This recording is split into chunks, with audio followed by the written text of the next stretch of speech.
وَلَقَدْ ضرور بے شک ارسلنا الی امم من قبلک ضرور بے شک ہم نے بھیجا آپ سے پہلے امتوں کی طرف کئی رسول فَأَخَذْنَاهُمْ جب انہوں نے نافرمانیاں کی تو ہم نے پکڑا انہیں بالبأسائی سختی کے ساتھ والضرائی اور تکلیف کے ساتھ یعنی فقر افلاس بیماریاں تکلیفیں پریشانیاں آئے دن ایک پریشانی ختم تو دوسری پریشانی تو اس موقع پہ ان کو چاہیے اپنا محاسبہ کریں مثلا ہمیں تو ہم یہ نہ کہیں نہ جانے ہم سے کون سی خطا ہو گئی ہم سوچیں کیا ہم 5 وقت نماز باجماعت ادا کرتے ہیں کیا ہم خوش و خضوع سے توجہ سے نماز پڑھتے ہیں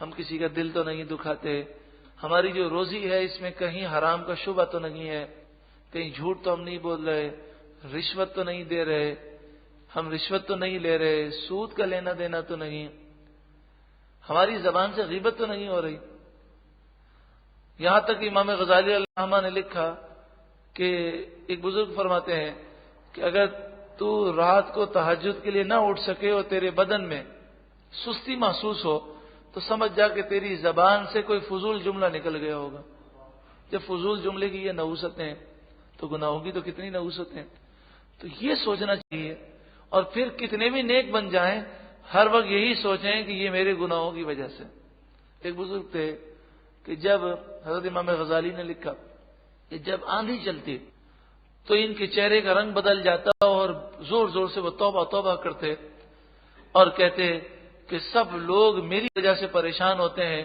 اگر میرے جیسا گناہگار اس بستی میں نہ ہوتا تو لوگ پریشان نہ ہوتے یہ میرے گناہوں کی نحوست ہے حالانکہ وہ ولی کامل تھے تو یہ طریقہ ہے صالحین کا فَأَخَذْنَاهُمْ بِالْبَأْسَاءِ وَالضَّرَّاءِ پھر ہم نے انہیں پکڑ لیا سختی سے اور تکلیف سے لَعَلَّهُمْ يَتَضَرَّعُونَ تاکہ وہ کسی طرح گڑ گڑائیں روئیں گناہوں سے باز آئیں اور اللہ کی طرف رجوع کریں فَلَوْلَا إِذْ جَاءَهُمْ بَأْسُنَا تو کیوں نہ ہوا کہ جب ان پر ہمارا عذاب آیا تضرعوا تو گڑ گڑائے ہوتے یعنی ساری تکلیفیں آئیں مگر انہوں نے توبہ نہیں کی روئے نہیں گڑ گڑائے نہیں ایسا کیوں نہیں ہوا ایسا انہوں نے کیوں نہیں کیا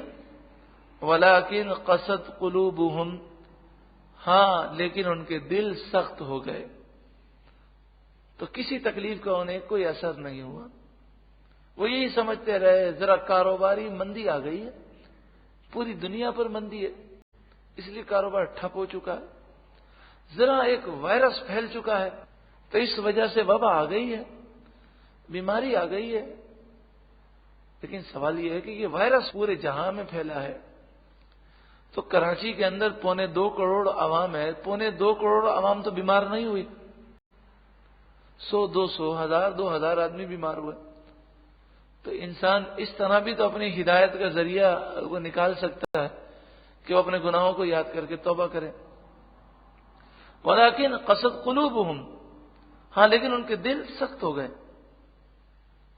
اور بارگاہ الہی میں عاجزی کرنے کے بجائے وہ گناہوں پر اور دلیر ہو گئے ایسا کیوں ہوا ایسا اس لیے ہوا کہ وہ گناہوں کو گناہ نہیں سمجھتے تھے شیطان نے ان کے گناہوں کو آراستہ اور خوبصورت بنا دیا اور یہ سب سے بڑی خطرناک بیماری ہے اکثر ہم یہ کہتے ہیں اور یہ جملہ مفسرین کا لکھا ہوا ہے کہ انسان کتنا بھی بڑا گناہگار کبھی بھی اپنے گناہ کی تعویل نہ کرے نہیں جناب مجبوری ہے سبھی حرام کما رہے ہیں تو اب ہم بھی کیا کریں حالات سے اگر وہ گناہ سے نہیں بچ سکتا تو گناہ کو گناہ ضرور تسلیم کرے گناہ کو گناہ ضرور تسلیم کرے کیونکہ جو گناہ کو گناہ تسلیم کرے گا تو کبھی نہ کبھی اسے ہدایت ضرور مل جائے گی وَزَيَّنَ لَهُمُ الشَّيْطَانُ مَا كَانُوا يَعْمَلُونَ، جو وہ کام کیا کرتے تھے شیطان نے ان کی نگاہوں میں وہ کام بھلے کر دکھائے، وہ انہیں اچھا سمجھنے لگے۔ جتنے بھی آپ دیکھیں نا شادی کے موقع پر جتنے گناہ کیے جاتے ہیں، کیا لوگ اسے برا سمجھ کے کرتے ہیں؟ بلکہ فخر سے کرتے ہیں کہ اتنے باہر سے اداکار بلائے گئے، گلوکار بلائے گئے، رات بھر یہ ہوا وہ ہوا، لوگ فخر سے سناتے ہیں۔ تو شیطان نے ان کے گناہوں کو مزین کر دیا ان کی نگاہوں میں۔ اس کی مثال ایسے ہے کہ کسی کا مزاج خراب ہو جائے، آپ نے دیکھا ہوگا کہ جو ذہنی مریض ہوتے ہیں وہ گندگی زمین سے اٹھا کے کھاتے ہیں، یعنی ایسی گندگی کہ جس کا نام بھی میں نہیں لے سکتا آپ کے سامنے۔ وہ ذہنی مریض ہیں تو پاگل خانوں کے اندر وہ گندگیاں کھاتے ہیں، اپنی ہی گندگی کھاتے ہیں۔ تو کیا کوئی انسان گندگی کھا سکتا ہے؟ وہ ذہنی مریض ہو گئے، اس لیے گندگیاں ان کے لیے آراستہ ہو گئیں۔ تو جو گناہوں کا مریض ہے وہ ذہنی مریض ہے، اس کے ذہن کے اندر گناہوں کی نحوستیں ہیں کہ اگر حقیقت میں گناہ کی شکل کوئی دیکھ لے، گناہ کی شکل حقیقت میں ہمیں نظر آ جائے تو دنیا بھر کی ساری گندگیوں کے ڈھیر ایک طرف کر دیے جائیں تو گناہ کی گندگی اس سے زیادہ ہے۔ اور یہ اللہ والوں پر یہ کرم ہوتا ہے کہ جنہیں گناہوں سے گھن نصیب ہوتی ہے۔ اللہ تبارک و تعالی ہمارے استاد محترم کو درازی عمر بالخیر عطا فرمائے، شفا کامل عاجلہ نصیب فرمائے۔ ہمارے استاد محترم کو اللہ تعالی نے وہ نور عطا فرمایا کہ گناہوں سے انہیں شدید گھن ہے۔ یعنی پہلی مرتبہ جب انہوں نے پلین کا سفر کیا تو پلین سے باہر نکل کر وہ بار بار اپنے ناک پر کپڑا مل رہے تھے، اور پھر انہوں نے بڑے ہی پیارے انداز میں کہا سبحان اللہ۔ اور یہ ہم نے کئی مقام پر اس بات کو ریپیٹ کیا ہے، اور جتنی دفعہ سنے اس میں بڑا لطف ہے۔ انہوں نے کہا کہ مولانا پلین میں سفر تو بڑا مشکل ہے، اتنی گندگی، مجھے تو کئی مرتبہ الٹی آنے لگی، بڑی مشکل سے میں نے الٹی روکی۔ یعنی جو بے پردگی ہوتی ہے اس سے کتنی گھن ہے۔ اللہ اکبر، اللہ ایسی گھن ہمیں بھی نصیب فرما کہ بے حیائی سے، بے پردگی سے، گناہوں سے ایسی گھن اللہ نصیب فرمائے۔ فلما نسوا ما ذکروا به، پھر جب جو انہیں نصیحتیں کی گئیں وہ نصیحتیں انہوں نے بھلا دیں، نسوا ما ذکروا به، اور گناہوں میں مست ہو گئے، اور کسی صورت کے اندر نہ تو نصیحتوں کا اثر قبول کیا، نہ مصیبتوں سے عبرت حاصل کی۔ فتحنا علیہم ابواب کل شیء، کل شیء کے معنی ہر چیز، ابواب معنی دروازے، فتحنا ہم نے کھول دیے، علیہم ان پر، ابواب کل شیء ہر چیز کے دروازے، یعنی صحت دے دی، سلامتی مل گئی، وسعت رزق مل گیا، عیش و عشرت، اور جناب کوئی تکلیف نہیں ہے بظاہر، جو مانگ رہے ہیں مل رہا ہے، بلکہ ابھی تو زبان پر نہیں آیا، دولت کی ایسی بارش ہو رہی ہے۔ حتی اذا فرحوا، یہاں تک کہ وہ اس میں مست ہو گئے۔ فرحوا کا ایک مطلب ہوتا ہے خوش ہو گئے، اور یہاں فرحوا کے معنی غرور کے معنی میں، وہ مغرور ہو گئے، مست ہو گئے۔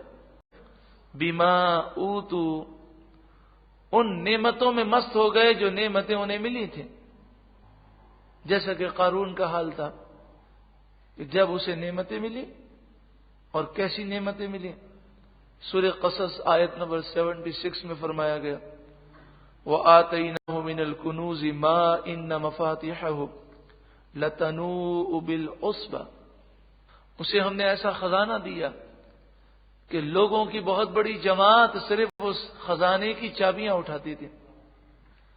اولی القوہ، قوت والی جماعت، 40 سے 70 اونٹوں پر اس کی صرف چابیاں رکھی جاتی تھیں۔ تو اب سوچیں کتنا خزانہ ہوگا۔ اذ قال له قومه لا تفرح، جب قوم نے کہا کہ غرور نہ کر، ان اللہ لا يحب الفرحین، بے شک اللہ غرور کرنے والوں کو پسند نہیں کرتا۔ تو اس نے جواب میں کیا کہا؟ سورہ قصص آیت نمبر 78 میں ہے، قال انما اوتیتہ علی علم عندی، کہنے لگا یہ تو میرے پاس جو علم ہے اس کی وجہ سے مجھے ملا ہے، یعنی میری معلومات، میری ہوشیاری، اسے اللہ کا فضل نظر نہیں آیا۔ تو یہ بات یاد رکھیں کہ روزی اگر ہمیں ملتی ہے تو یہ ذہن ہم اپنا رکھیں کہ اللہ کے کرم سے ہے، ورنہ ہم میں کوئی طاقت نہیں۔ حضرت امام غزالی فرماتے ہیں کہ اگر رزق عقل سے ملتا ہوتا تو سارے بے وقوف بھوکے مرتے۔ اور پھر آپ نے فرمایا تم دیکھو گے کہ بڑے بڑے عقل مند مارے مارے پھر رہے ہوتے ہیں، اور بے وقوف لوگ بڑی بڑی دولت کے مالک ہوتے ہیں۔ فرعون سے بڑا بے وقوف کون ہوگا؟ نمرود سے بڑا بے وقوف کون ہوگا؟ قارون سے بڑا بے وقوف کون ہوگا؟ تو دولت کا ملنا یہ کوئی عقل مندی کی دلیل نہیں ہے۔ اللہ جسے چاہتا ہے دولت دیتا ہے۔ تو ہمیں جو بھی نعمت ملے اس میں یہ نہیں سمجھنا چاہیے یہ ہماری طاقت ہے، یہ ہماری ہوشیاری ہے، یہ رب نے دی ہے، ہمارا کوئی کمال نہیں۔ اخذناہم بغتہ،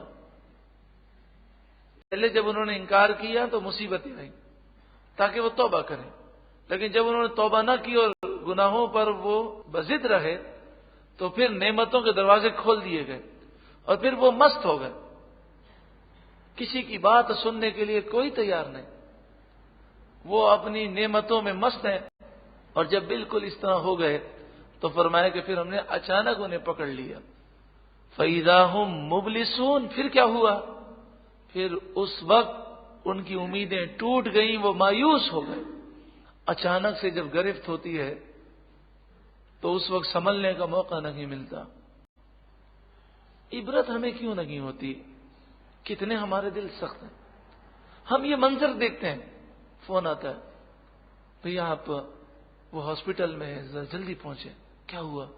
بیٹھے بیٹھے اچانک دماغ کی رگ پھٹ گئی، اچھا بلڈ پریشر ہائی ہو گیا، شوگر ہائی ہو گیا، وینٹیلیٹر پہ چلا گیا۔ لیکن ہمیں کوئی عبرت ہوتی ہے؟ کیا ہوا فلاں کو؟ رات کو صحیح سویا تھا، صبح اٹھا تو جسم فالج پڑ گیا، 35 سال عمر ہے، 30 سال عمر ہے، 50 سال عمر ہے۔ فالج میں کیا چیز ہے؟ رگ ہے ساری موجود ہے، رگ تو کوئی جو ٹوٹتی نہیں ہے۔ دماغ آرڈر بھی دے رہا ہے، لیکن رب کا حکم ہوگا تو آرڈر پہنچے گا۔ تو وہ ہاتھ اٹھتا ہی نہیں، پاؤں اٹھتا نہیں، بے بسی کی زندگی ہوتی ہے۔ وہ چاہے تو ہم پر بھی ایسی بلائیں آ سکتی ہیں، لیکن ہم نے کبھی شکر کیا؟ کتنی اللہ نے نعمتیں دی ہیں۔ فقطیا، پھر کاٹ دی گئی، دابر القوم الذین ظلموا، ظالم قوم کی جڑ کاٹ دی گئی، بالکل مٹا دیا گیا انہیں، کسی کو باقی نہ چھوڑا۔ والحمد للہ رب العالمین، اور تمام خوبیاں اللہ کے لیے ہیں جو سارے جہانوں کا پالنے والا ہے۔ ظالموں کی ہلاکت کے بعد الحمدللہ کہا گیا تو مفسرین نے لکھا اس سے معلوم ہوا کہ جو گمراہ ہوں، بے دین ہوں، ظالم ہوں، ان کی موت پر اللہ کا شکر کرنا چاہیے کہ ناپاک اس زمین سے دور ہوا، اس کے ظلم سے لوگوں کو نجات ملی، اس کی گمراہی سے لوگوں کو نجات ملے۔ قل، اے محبوب آپ فرمائیے، ارأیتم، تم مجھے بتاؤ، ان اخذ اللہ سمعکم، اگر اللہ تمہاری سماعت لے لے، وابصارکم، اور تمہاری آنکھیں لے لے، وختم علی قلوبکم، اور تمہارے دلوں پر اللہ مہر لگا دے، سوچنے سمجھنے کی صلاحیتیں ختم ہو جائیں، من الہ غیر اللہ یأتیکم بہ، تو اللہ کے سوا کون سا جھوٹا خدا ہے، کون سا خدا ہے کہ جو یہ ساری چیزیں تمہیں واپس لا کر دے؟ ایسے کئی واقعات ہوئے۔ ایک بھائی نے یہ واقعہ سنایا کہ ان کی زوجہ کچن میں کام کر رہی تھی، صفائی ہو رہی تھی فرش کی، تو فرش سے پاؤں پھسل گیا، دماغ پر چوٹ لگ گئی، ڈاکٹر کے پاس گئے، ڈاکٹر نے مرہم پٹی کر دی، چند دن تک اسی طرح چلتا رہا، اور چند دنوں کے بعد آنکھوں کی بینائی چلی گئی۔ کیسے ہوا؟ مختلف باتیں تھیں۔ حقیقت یہ ہے کہ اللہ تعالیٰ جب تک چاہے نظر آتا ہے، وہ چاہے تو ایک لمحے کے اندر وہ ہمیں نابینا کر دے۔ تو اب ہم اگر یہ صرف تصور کر لیں کہ اگر اللہ مجھے نابینا کر دے تو مجھے کیا ہوگا، میں کیا کروں گا، تو انسان پھر گناہ نہیں کر سکتا کہ وہ یہ عقیدہ رکھے کہ اللہ تعالیٰ ہر چاہت پر قادر ہے، وہ کسی کا محتاج نہیں، وہ بے نیاز ہے، وہ غنی ہے۔ یہ تصور کہ مجھے کچھ نہیں ہو سکتا، یہ تصور جب تک ہوگا خوف پیدا نہیں ہوگا۔ انظر، دیکھو، کیف نصرف الآیات، کیسے ہم آیتیں پھیر پھیر کر بیان کرتے ہیں، یعنی عذاب کی آیتیں بھی ہیں، رحمت کی آیتیں بھی ہیں، مختلف انداز سے تمہیں سمجھایا جاتا ہے۔ ثم ہم یصدفون، پھر بھی وہ منہ پھیر لیتے ہیں۔ قل ارأیتکم، آپ فرمائیے ذرا بتاؤ مجھے، ان اتاکم عذاب اللہ بغتۃ، اگر اللہ کا عذاب تمہارے پاس اچانک آ جائے، یعنی جس کے آثار اور علامتیں تمہیں پہلے سے معلوم نہ ہو، او جہرتن، یا کھلم کھلا آئے، آہستہ آہستہ آئے اور تم دیکھ رہے ہو کہ اللہ کا عذاب آ رہا ہے۔ هل يهلك الا القوم الظالمون، تو صرف ظالم لوگ ہی تباہ ہوں گے، اور کون تباہ ہوگا؟ تو ظالم اللہ کے عذاب سے نہیں بچ سکیں گے۔ وما نرسل المرسلین الا مبشرین ومنذرین، ہم نے رسول صرف اسی لیے بھیجے کہ وہ نیک لوگوں کو خوشخبری سنائیں اور گناہ گاروں کو اللہ کے عذاب سے ڈرائیں۔ فمن آمن واصلح، جو کوئی ایمان لائے، واصلح، اور سدھر جائے، اچھے اعمال کرے، فلا خوف علیہم ولا هم يحزنون، تو نہ ان پر کوئی خوف ہوگا اور نہ وہ غمگین ہوں گے۔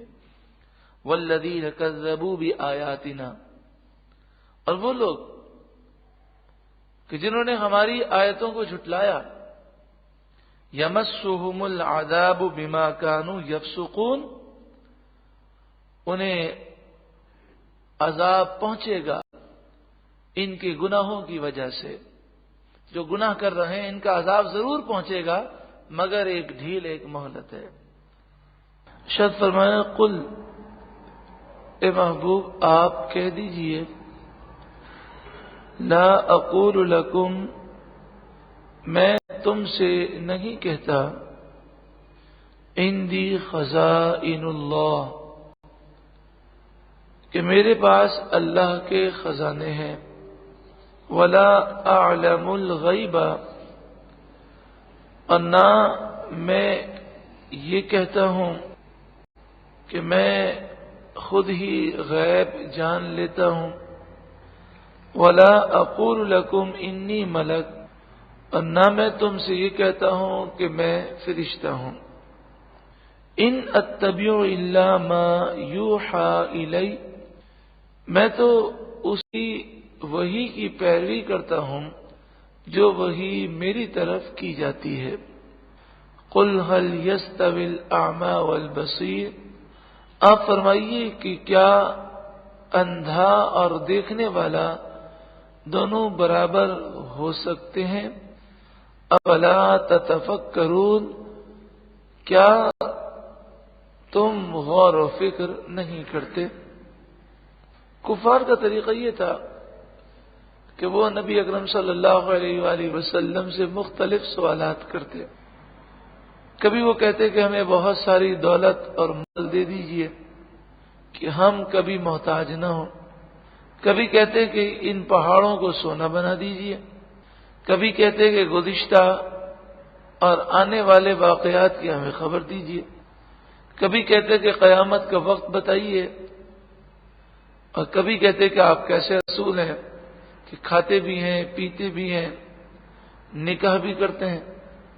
تو ان تمام باتوں کا جواب اس آیت کریمہ میں دیا گیا اور فرمایا گیا کہ یہ سارے سوالات جاہلانہ ہے، اس لیے کہ جس شخص نے جیسا دعویٰ کیا ہوتا ہے ویسے اس سے مطالبات کیے جاتے ہیں۔ تو میں نے تمہارے سامنے نبی ہونے کا دعویٰ کیا ہے، خدا ہونے کا دعویٰ نہیں کیا۔ میں نے تمہارے سامنے نبی ہونے کا دعویٰ کیا ہے، خدا ہونے کا دعویٰ نہیں کیا۔